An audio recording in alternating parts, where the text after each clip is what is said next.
అసలు పులులు ఎన్ని రకాలండి? బెంగాల్ టైగర్ అంటారు, కొంతమంది నల్లమల టైగర్ అంటారు. Right right right sir. అయితే మొత్తానికి ప్రపంచంలో 9 పులి జాతులు. పులి జాతులు అంటే ఉపజాతులు, ఒకటే జాతి ఒకటే కానీ ఉపజాతులు అనమాట. అంటే ఉపజాతికి తేడా ఏంటంటే ఒక ఉపజాతికి ఇంకో ఉపజాతికి అక్కడ ఉన్నటువంటి నైసర్గిక స్వరూపాన్ని బట్టి, అక్కడ ఉన్నటువంటి పరిస్థితులను బట్టి చిన్న చిన్న మార్పులు ఉంటాయి, కానీ జాతి ఒకటే ఉంటుంది. ఇవి 9 3 ఆల్రెడీ నశించిపోయాయి. ఇవా 3? 3 ఏంటంటే జావా, అలాగే బాలి, కాస్పియన్ టైగర్స్ అని ఉంటాయి. ఇవి లేవు, ఇప్పుడు పూర్తిగా అంతరించిపోయాయి. కాస్పియన్ అంటే కాస్పియన్ సముద్రం ప్రాంతం. బాలి అండ్ జావా ఇవేంటంటే ఇవి ఐలాండ్స్, ఏది మన ఇండోనేషియాలో, అక్కడ కూడా మొత్తం అంతరించిపోయాయి. ఇక మిగిలినటువంటి కొన్ని ఉన్నాయి అనమాట. దాంట్లో కూడా సైబీరియన్ టైగర్ అంటే సైబీరియా ప్రాంతం, రష్యా ప్రాంతం. మన దగ్గర ఉండేటువంటిది ఏంటంటే royal Bengal tiger. Royal Bengal టైగరే మన ఈవెన్ తెలంగాణలో ఉంది, లేక ఆంధ్రాలో ఉంది, ఇంకా ఇతరత్ర అన్ని దేశంలో ఉన్న పలు ప్రాంతాల్లో ఉన్నటువంటిది అంతా కూడా రాయల్ బెంగాల్ టైగరే. అంటే రాయల్ బెంగాల్ టైగర్ అనేటువంటిది ఒక ఉపజాతి. ప్రపంచంలో ప్రస్తుతం ఉన్నటువంటి 6 ఉపజాతుల్లో ఇది ఒకటి అనమాట. ఓకే.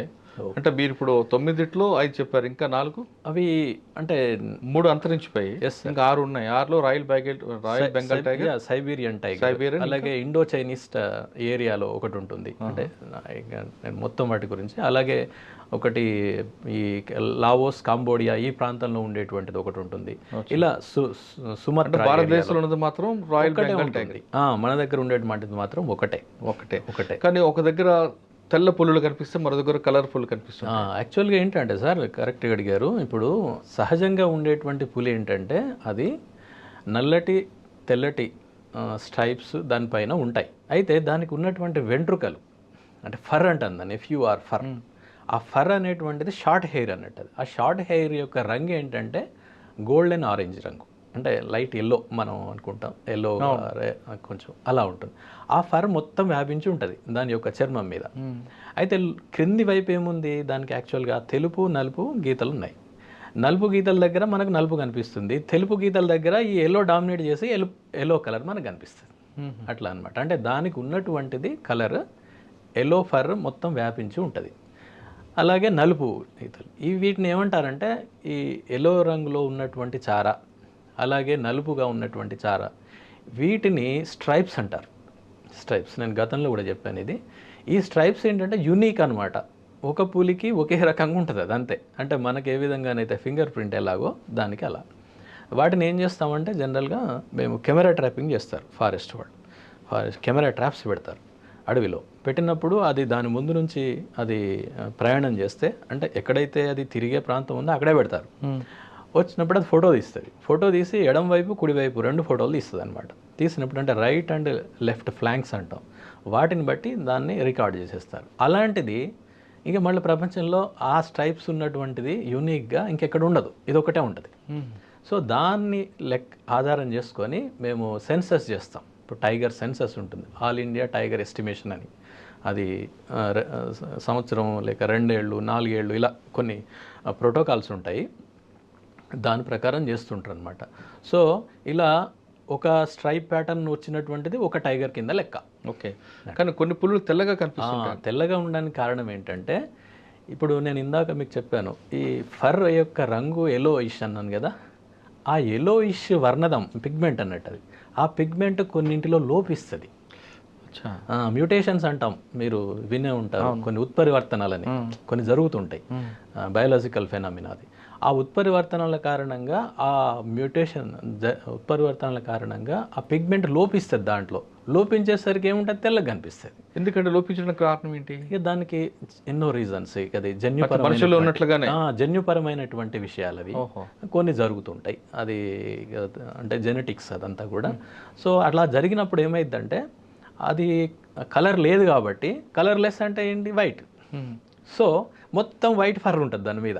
సరే, రెండింటికి అంటే కలర్ ఒకటే చేంజా లేదంటే నైజం కూడా మారుతుంది? ఏం మారదు, ఆ పౌరుషం సేమ్ ఉంటుంది, అంత సేమ్ ఉంటుంది. కానీ ఇక్కడ ఏంటంటే, ఇప్పుడు మనం ఎప్పుడు కూడా సాధారణంగా ఉన్నదానికి కొంచెం భిన్నంగా ఉంటే మనకు ఎక్కువగా ఆకర్షణ చూడాలనిపిస్తుంది. ఇప్పుడు మీరు నెహ్రూ జూ పార్క్ వెళ్ళి చూస్తే అసలు టైగర్ని చూడడం కంటే దీన్ని చూడడానికి జనం ఎక్కువగా చూపెడతారు. అంతేకాకుండా మన దగ్గర ఆ నంబర్ కూడా ఎక్కువగా ఉంది, చాలా ఎక్కువగా ఉంది వాటి నంబర్. అంటే వాటిని బ్రీడింగ్ చేసి వాటి నుండి మళ్ళీ అలాంటి పుల్లే వచ్చాయన్నమాట. మళ్ళీ వాటిని వేరే ప్రాంతానికి పంపించడం ఇలాంటివి కూడా చేస్తున్నారు. మనకు అందులో ఏంటి మనం వేరే వాళ్ళకు కూడా పంపించగలుగుతున్నాం మన జూ నుండి.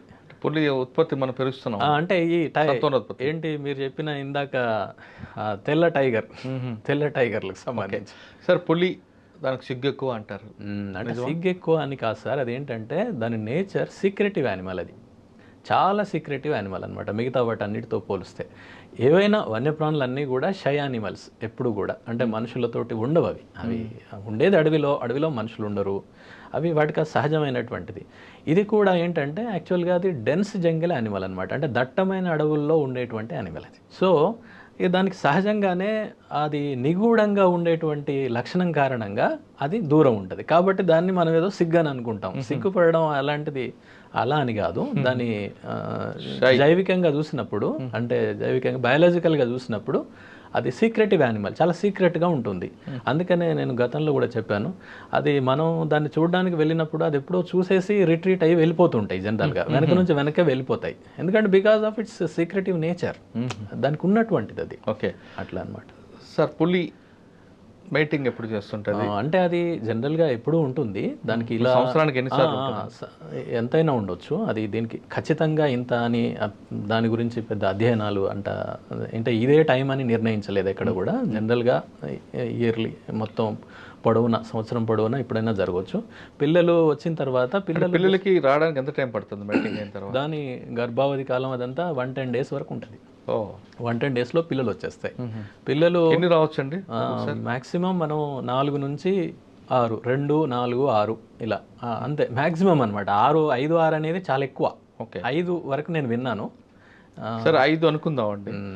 పులి ప్రెగ్నెంట్ అయిన తర్వాత మగ పులి ఆమెతో ఉంటుందా? లేదు, వెళ్ళిపోతుంది. అది ఎప్పుడు కూడా అట్లా ఉండవు. ఒకసారి మీటింగ్ జరిగిన తర్వాత అది వెళ్ళిపోతాయి అంతే. ఇప్పుడు మీటింగ్ కోసం కలుస్తాయి అంతే, కలిసిన తర్వాత వెళ్ళిపోతాయి. ఎందుకంటే మళ్ళీ ఇదే నేను ఇందాక చెప్పింది, బయాలజికల్ నేచర్ ఏంటంటే టైగర్ అనేది సాలిటరీ యానిమల్. సాలిటరీ అంటే ఏకాంతంగా ఉంటుంది. ఏకాంతంగా ఎందుకు ఉంటుంది అని అంటే అది డెన్స్ జంగిల్ యానిమల్, అంటే దట్టమైన అడవిలో ఉండేటువంటివి గుంపుకి ఎట్లా ఉండగలుగుతాయి? ఉండలేవు. ఇంకోటి ఇదేంటి, ప్రిడేటర్. ఇది ప్రిడేటర్ అంటే వేరే వాటిని చంపి తినాలి. ఇదే 4-5 గుంపుగా ఉన్నాయి అనుకోండి, ఆ వచ్చేది దాన్ని 4-5 ఉండడం వలన డిస్టర్బ్ అయ్యేది వెళ్ళిపోతుంది కదా. ప్రే అంటే ఆహార జంతువు. కానీ కొన్నిసార్లు గుంపులుగా కనిపిస్తాయి కదా. పుల్లు కనిపించవు మీకు ఎప్పుడు కూడా. ఒకవేళ కనిపించింది అంటే దాని అర్థం ఏంటంటే అది దాని కబ్స్ తోటి ఉందన్నమాట. ఈ కబ్స్ తోటి నేను వరుసగా చెప్తాను మీకు. ఇప్పుడు పిల్లలు కలుస్తాయి, వెళ్ళిపోతాయి. వెళ్ళిపోయిన తర్వాత that will lead to pregnancy and పిల్లలు వచ్చేస్తాయి. సపోజ్ 4 పిల్లలు వచ్చాయనుకోండి, 2 పిల్లలు రావచ్చు, 4 రావచ్చు, 5, 6 అనేది మ్యాక్సిమం అండి. అంతకంటే ఎక్కువ రావు ఎప్పుడు కూడా. ఓకే, అయితే ఇది ఏం చేస్తుందంటే ఆడపులి that tigress will take care of its cubs అంతే. ఈ మగపులికి ఏమాత్రం సంబంధం ఉండదు. రాదు కూడా. ఎందుకంటే దాని నేచర్ వేరు. ఇప్పుడు మళ్ళీ దాని దట్టమైన అడవులలో ఉండేటువంటివి ఇదొక అడవిలో ఉంటుంది, అంటే ఇదొక ప్రాంతంలో ఉంటుంది, అదొక ప్రాంతంలో ఉంటుంది అంతే. జస్ట్ మేటింగ్ కోసం అది వస్తుంది అంతే, తర్వాత వెళ్ళిపోతుంది. లేక ఇదైనా వెళ్ళొచ్చు, అదే రావాలని కూడా ఏం లేదు. అది చాలా బయాలజికల్ విషయం అంతే. దాంట్లో పెద్ద మనం చూడడానికి ఏం లేదు అందులో. అది బయాలజికల్. ఎందుకంటే తన సంతతిని పెంచాలి కదా. సంతతి అంటే ఇక్కడ ఏంటి, జాతి యొక్క సంతతి. ఇప్పుడు ఆ రిప్రొడక్షన్ అనేది, మేటింగ్ అనేది లేదనుకోండి, ఆ జాతి అందరితో అంతరిస్తుంది కదా. ఈ విషయము అన్ని జీవజాతులకు వర్తిస్తుంది. అది మొక్కలు కావచ్చు, జంతువులు కావచ్చు, ఏవైనా కూడా. అంటే రిప్రొడక్షన్ అనేది it's a very very essential part. లేకపోతే ఆ జాతి అంతరించే అవకాశం ఉంటుంది. ఆ జాతి అంతరించిందంటే ఆవరణ వ్యవస్థలో అది పోయింది అంటే ఆ పని చేసేవాళ్ళు ఎవరు ఉండరు. పులి తన పిల్లల్ని ఎలా పెంచుతుందండి? వేటలు నేర్పుతుంది. ఎస్, ఏంటంటే ఆడపులే పూర్తిగా దానికి రెస్పాన్సిబుల్. ఇది పిల్లలు పుట్టిన దగ్గర నుండి అవి ఈవెన్ కళ్ళు తెరవడు. మనం పిల్లిని మీరు చూసుంటారు, పిల్లి ఏ విధంగానైతే సంరక్షిస్తుందో కొన్ని రోజుల తర్వాత కళ్ళు తెరుస్తాయి. అప్పటి నుండి పూర్తిగా దాని బాధ్యత. అది చాలా ఏమంటారంటే కొన్ని పుస్తకాల్లో వాటిలో చాలా చదివినప్పుడు లేక మనం చూసినప్పుడు తెలుస్తుంది, అది చాలా రూత్లెస్ ప్రొటెక్టర్ అనమాట. రూత్లెస్ అంటే నిర్దాక్షిణ్యంగా ఉంటుంది అది చాలా. ఏ విధంగా వేరే ఏదైనా యానిమల్ వచ్చిందంటే దాని దగ్గరికి రానివ్వదు. ఈవెన్ వేరే యానిమల్, ఈవెన్ టైగర్ వచ్చినా కూడా దానికి దగ్గరికి రానివ్వదు కబ్స్ దగ్గరికి. ఎందుకంటే కబ్స్కి ఏమైనా హాని చేయొచ్చు అనే ఉద్దేశంతో ఉంటుంది అనమాట. కళ్ళు తెరవ వరకు పిల్లలు కళ్ళు తెరలేదు అనుకోండి, అంతవరకు మరి వాటి ఫుడ్ పాలు ఇస్తుందా? పాలిస్తుంది. అది కొంతకాలం తర్వాత అవి మాంసం తినేటువంటి పరిస్థితి ఉంటే అది తీసుకొచ్చేసి వాటికి పెడుతుంది అనమాట. లేదంటే కొంచెం పెరిగి పెద్దగా కనుక ఉంటే అవి వాటిని తీసుకెళ్ళడం అంటే ఎలా ఉంటుందంటే అవి ఇవే దాని యొక్క వాసన చూసుకుంటూ వెళ్ళిపోతాయి. తల్లి వాసన చూసి తల్లి ముందు వెళ్ళిపోతూనే ఉంటుంది. ఇప్పుడు మనం ఏదో పిల్లల్ని పట్టుకొని పోయినట్టుగా కుదరదు కదా యానిమల్స్లో, అది ముందు వెళ్ళిపోతుంటుంది. వెళ్ళిపోతున్నప్పుడు ఏంటంటే వాటికి కొన్ని ప్రత్యేకమైనటువంటి ఏర్పాట్లు ఉంటాయి. ఇప్పుడు తల్లి వెళ్తున్నప్పుడు దాని యొక్క పగ్ మార్క్స్ పడుతుంటాయి కదా, పడ్డప్పుడు ముద్రలు, ఆ ముద్రల్లో దాని యొక్క వేళ్ల సందుల్లో అక్కడి నుంచి కొన్ని రకాల సీక్రెషన్స్ వస్తుంటాయి, స్రావాలు. ఆ స్రావాలు కింద అది అడుగు వేసినప్పుడల్లా కొన్ని పడుతుంటాయి. పడ్డప్పుడు ఈ చిన్నగా ఉంటాయి కదా వెనక కప్స్, ఆ వాసన చూసుకుంటూ ముందుకు వెళ్ళిపోతాయి. అంతేకాకుండా పెద్ద ఇప్పుడు టైగ్రెస్ ముందు వెళ్తున్నప్పుడు దాని చెవుల వెనక భాగంలో తెల్లగా ఉంటుంది. ఆ తెల్లగా ఉన్నదాన్ని కూడా ఇవి గమనిస్తుంటాయి వెనకుండి. అది దాన్ని చూసుకుంటూ కూడా వెళ్తుంటాయి. అలా కొన్ని ప్రత్యేకమైనటువంటి ఏర్పాట్లు ఉంటాయి. అట్లా ఆ కారణంగా అవి ముందుకు వెళ్తాయి. కానీ ఒక్కొక్కసారి తల్లి లేకుండా పిల్లలు బయటకు వస్తుంటాయి. ఏం చూసి అప్పుడు ఏంటంటే అవి కొన్నిసార్లు పిల్లలు కదా, అవి వాటికి అనుభవం ఉండే కారణంగా ఏదో సంథింగ్ ఏదో కొంచెం ఇంట్రెస్టింగ్గా ఉండడం, ఏదన్నా తెలియక బయటకు వస్తాయి. కానీ అది చాలా డేంజర్ అనమాట. అవి అట్లా రావడం వలన వేరే ప్రిడేటర్స్ అంటే కుక్క జాతులు ఏంటి వూల్ఫ్ లాంటివి, హైనా లాంటివి అట్లాంటి వాటిని చంపేస్తాయి. ఎందుకంటే వాటికి ఆహారం అది అంతే. ఇది పులి, ఇది ఇంకేదో ఏముండదు. ఒకవేళ తల్లి వెళ్ళిపోయింది, అవి ఇక్కడే ఉండిపోయినాయి, నిస్సహాయంగా ఉన్నాయి, వాటిని వేరే ప్రిడేటర్స్ కుక్కలు కావచ్చు, హైనా కావచ్చు, ఇలాంటి వాటి కంటపడితే చంపేస్తాయి. జరుగుతుంది. తన పిల్లలకి వేట ఎలా నేర్పుతుందండి? వేట అంటే ఇప్పుడు మనం చూస్తుంటాం సార్, కుక్కలు ఇట్లాంటివి చూస్తుంటాం, చూసారా? కుక్క అలా ఉంటుంది అక్కడ, దాని పిల్లలు అటు ఇటు తిరుగుతుంటాయి. అవి ఒకదానికొకటి ఇట్లా బాక్సింగ్ లాగా చేసుకుంటా ఉంటాయి, చూసారా? జస్ట్ అది that is part of training only. అది ట్రైనింగ్ అంటే న్యాచురల్గా వాటికి అట్లా జరుగుతుంటుంది. ఇది కూడా అంతే. అంతేకాకుండా ఇది వేటాడేటప్పుడు కూడా తీసుకెళ్తుంది. అంటే పెద్ద పెరిగిన తర్వాత ఒక 2 years 3 years అలా అక్కడి వరకు వెళ్ళిన తర్వాత అది వెళ్ళి వాటికి అంటే దాన్ని చంపిన తర్వాత ఆ క్యార్కాస్ ఎట్లా ఓపెన్ చేయడము, అంటే చనిపోయినటువంటి మృతదేహం దాన్ని ఏం తింటారు ఏంటి అదంతా తెలుస్తూ ఉంటుంది అనమాట. అంటే ఈ టైగ్రెస్ ఏ విధంగానైతే బిహేవ్ చేస్తుంటుందో అవి కూడా వాటిని చూసి నేర్చుకుంటాయి. సార్ ఒక్కసారి వేటకు వెళ్ళినప్పుడు అక్కడ అవతల ఆహారం మిస్ అయింది అనుకోండి, పులికి మీరు మిస్ కావడం అనేది ఎంత ఎక్కువగా ఉంటుందంటే, ఒక టైగర్ మేల్ ఆర్ ఫీమేల్ అది ఏంటంటే వేట విధానం ఎలా ఉంటుందంటే, ఇవి పరిగెత్తవు. ఎందుకంటే ఇవి డెన్స్ జంగిల్ యానిమల్ కాబట్టి చాలా హెఫ్టీగా ఉంటాయి, బాగా బరువుగా ఉంటాయి. 200 కిలోలు 300 కిలోలు అలా ఉంటాయి హయ్యెస్ట్. సో అది అంత బరువు ఉన్నటువంటిది ఎలా పరిగెత్తగలుగుతుంది? పరిగెత్తలేదు కాబట్టి అది ఏం చేస్తుంది అంటే ఒక దగ్గర నక్కి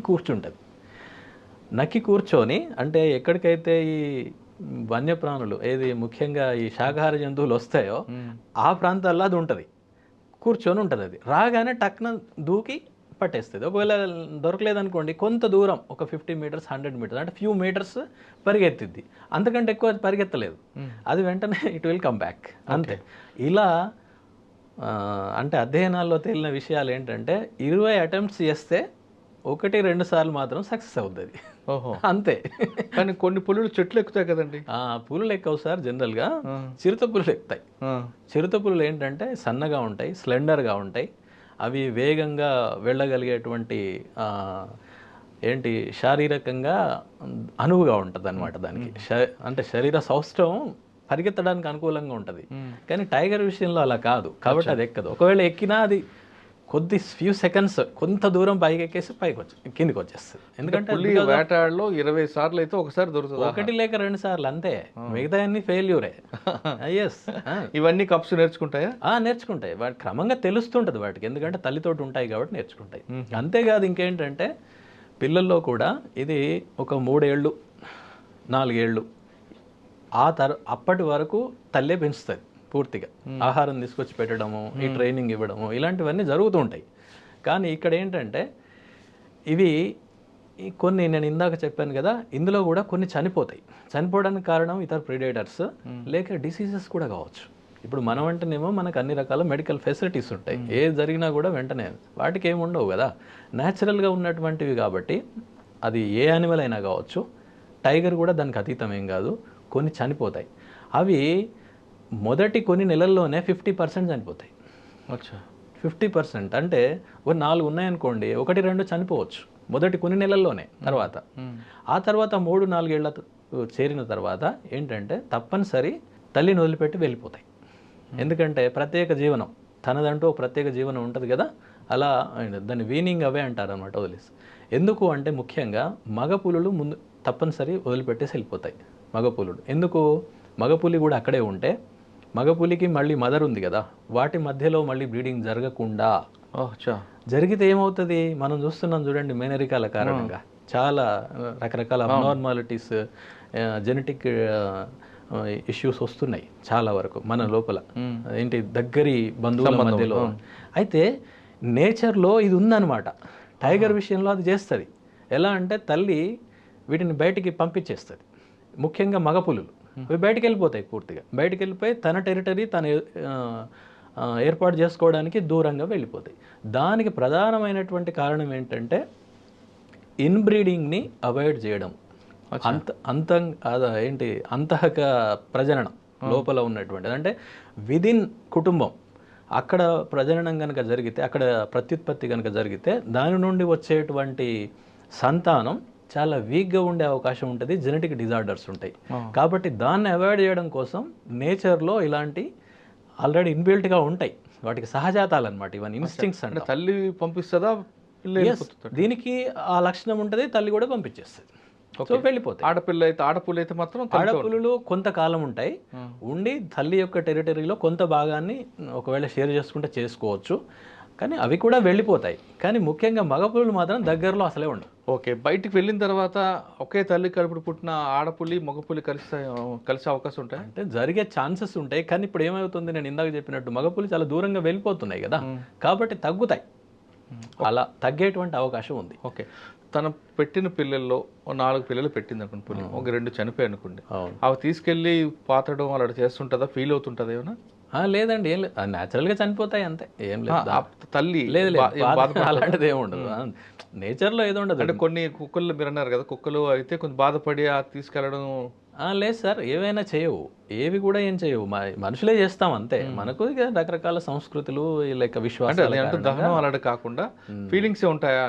ఏం లేవు, అంటే అట్లా ఉన్నట్టుగానైతే మనం ఎప్పుడు చూడలేదు, చదవలేదు. సార్, పులి పిల్లల్ని ఎవరైనా బయట వాళ్ళు ఎత్తుకుంటే, అంటే జూలో ఉన్నప్పుడు మామూలుగా దొరకదు అనుకోండి, అటువంటి మనుషులు టచ్ చేసిన పిల్లల్ని పులి దగ్గర తీసుకుంటుందా? తీసుకుంటాయి, అట్లేం లేదు. కానీ కొన్ని సందర్భాల్లో కొన్ని వైల్డ్ యానిమల్స్ విషయంలో అబాండన్ చేసిన సందర్భాలు కూడా ఉంటాయి. ఇప్పుడు కొన్ని సందర్భాల్లో కొన్ని దుప్పులు, జింకలు, వాటికి సంబంధించిన పిల్లలు ఒక్కొక్కసారి అది వదిలేసి వెళ్ళిపోవడము ఏదో కారణంగా మనకు దొరుకుతాయి. మళ్ళీ వాటిని కొన్ని ఏమో చేర్చుకుంటాయి, కొన్ని చేర్చుకో. సరే, దాని కారణాలు బహుశా ఇప్పుడు మీరు అన్నట్టు ఏదైనా ఉంటే ఉండొచ్చు అట్లా. కానీ టైగర్ విషయంలో అట్లయితే మీ చూసినట్టు లేదు. సరే, టైగర్ అయింది సార్. నెక్స్ట్ సింహం, లైన్. సార్, అయితే ఇందాక నేను ఒక్కటి యాడ్ చేస్తాను దానికి. ఇక్కడ ఏంటంటే టైగర్ ఒక 50% ఇలా చనిపోయిన ఛాన్స్ ఉంటుంది. తర్వాత ఇంకొకటి ప్రమాదం ఏంటంటే, ఇవి కబ్స్ దూరం వీనవే అయిపోతాయి కదా, అంటే తల్లి నుండి దూరం కావడం అనేది ఉంటుంది కదా, అవి బయటకు వెళ్ళిపోతుంటాయి. అయితే బయటికి వెళ్ళిపోతున్నటువంటి సందర్భంలో అవి కొన్ని కిలోమీటర్లు, కొన్ని 100 కిలోమీటర్లు కూడా ప్రయాణం చేస్తాయి. చేస్తున్నటువంటి క్రమంలో అవి వేరే టైగర్లతోటి కాన్ఫ్రంటేషన్, అంటే ఎదురుపడడం, లేకపోతే ఇతర జనావాసాల్లోకి అనుకోకుండా వెళ్ళడము, లేక ఏదైనా ప్రమాదాలు ఉన్నప్పుడు దానికి లోన్ కావడం జరుగుతుంటుంది. ఎందుకంటే దీనికి ఎక్స్పీరియన్స్ ఉండదు, ఎలా ఎదుర్కోవాలనే ఎక్స్పీరియన్స్ ఉండదు. అట్లా కూడా కనీసం ఒక 20-30% చనిపోతాయి. అలా కూడా చనిపోతాయి. అంటే కబ్స్ 3-4 ఏళ్ళు ఉన్నటువంటివి చనిపోతాయి. అంటే ఈ లెక్కన కనుక మనం చూస్తే దీంట్లో తెలిసిన అధ్యయనాల్లో తెలిసిన విషయం ఏంటంటే, సుమారు ఒక ప్రాంతంలో, ఏదో పెద్ద ప్రాంతంలో మీరు ఒక 10 పిల్లలు పుట్టాయి అనుకోండి, 10 పిల్లల్లో 1-2 పిల్లల కంటే ఎక్కువ బతుకు, అంతే. 2 పిల్లలు బతికితే చాలా ఎక్కువ అనమాట. అంటే 80% మోర్టాలిటీ ఉంటుంది టైగర్స్లో, ఇలా అనమాట.